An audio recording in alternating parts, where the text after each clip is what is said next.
Whenever we talk about money, the amount of money is not the only thing that matters. What also matters is when you have to get or when you have to give the money. So to think about this, or to make it a little bit more concrete, let's assume that we live in a world that if you put money in a bank, you are guaranteed 10% interest. 10% risk-free interest in a bank.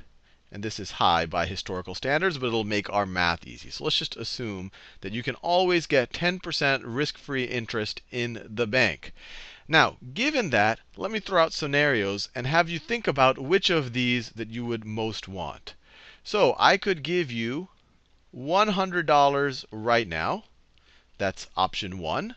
I could, in 1 year, instead of giving you the $100 immediately, in 1 year, I could give you $109. And then in 2 years, this is kind of option 3, I'd be willing to give you $120. So your choice is, someone walks up you up to the street. I can give you a $100 bill now, a $109 bill, or not a $109 bill, $109 in a year, or $120 2 years from now. And you know in the back of your mind you can get 10% risk-free interest. So given that you don't have an immediate need for money, you're assuming that this money you will save, that you don't have to, that you don't have a bill to pay immediately. Which of these things are the most desirable? Which of these would you most want to have? Well, if you just cared about the absolute value or the absolute amount of the money, you would say, hey, look, $120, that's the biggest amount of money. I'm going to take that one because that's just the biggest number. But you probably have in the back of your mind, well, hey, I'm getting that later, so there's maybe something I'm losing out there. And you'd be right. You'd be losing out on the opportunity to get the 10% risk-free interest if you were to get the money earlier. And if you wanted to compare them directly, the thought process would be, well, let's see, if I took option 1, if I got the $100, and if you were to put it in the bank, what would that grow? What would that grow to based on that 10% risk-free interest? Well, after 1 year, 10% of $100 is $10. So you would get $10 in interest. So after 1 year, your entire savings in the bank will now be $110. So just doing that little exercise, we actually see that $100 given now, put it in the bank at 10% risk-free, will actually turn into $110 in a year from now, which is better than the $109 1 year from now. So given this scenario, or given this kind of situation or this option, you would rather do this than do this. You're better a year from now, you're better off by $1. What about 2 years from now? Well, if you take that $100, after 1 year it becomes $110. Then 10% of 110 is $11. So you want to add $11 to it. And so it becomes $121. So once again, you're better off taking the $100, investing it in the bank, risk-free, 10% per year. It turns into $121. That is a better situation than just someone guaranteeing you to give the $120 in 2 years. Once again, you are better off by $1. And so this idea that not just the amount matters, but when you get it, this idea is called the time value of money. Time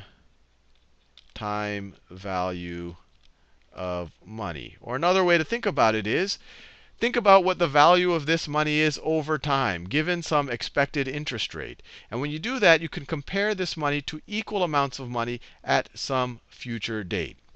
Now, another way of thinking about the time value, or I guess another related concept to the time value of money, is the idea of present value. Present value. And maybe I'll talk about present and future value. So present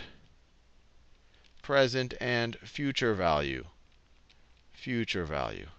So given this assumption, this 10% assumption, if someone were to ask you what is the present value of $121 2 years in the future, they're essentially asking you, so let's So what is the present value? So the present, PV stands for present value. So what is the present value of $121 2 years in the future?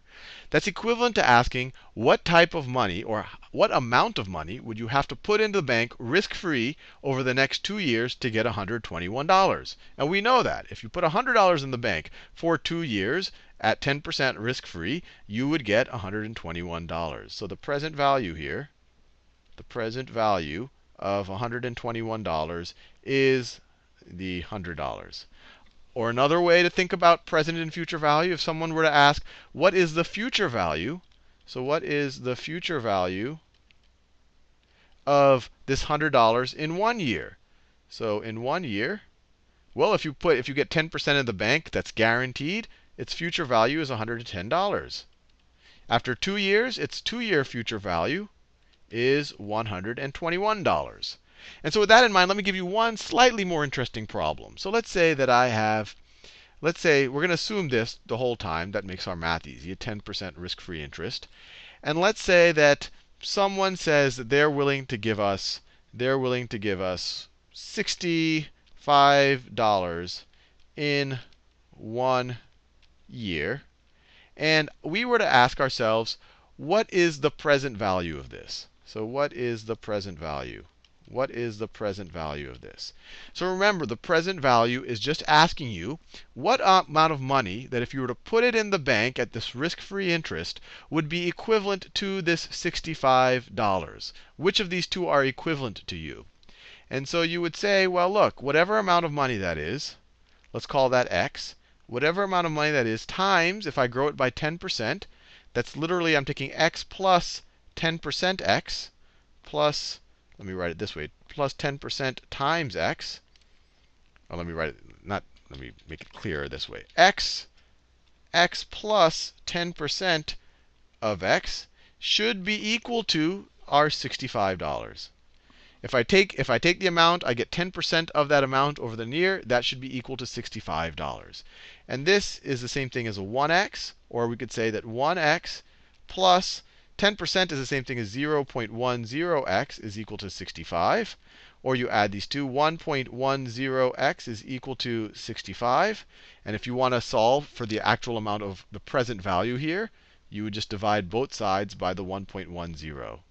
And so you'd get x is equal to, let me do it this way, be a little bit more clear about it. So let's divide both sides by 1.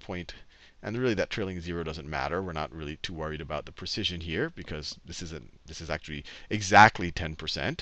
So this is going to be, these cancel out, and x is going to be equal to, let me get the calculator out. X is going to be equal to 65 divided by 1.1, $59.09, rounding it.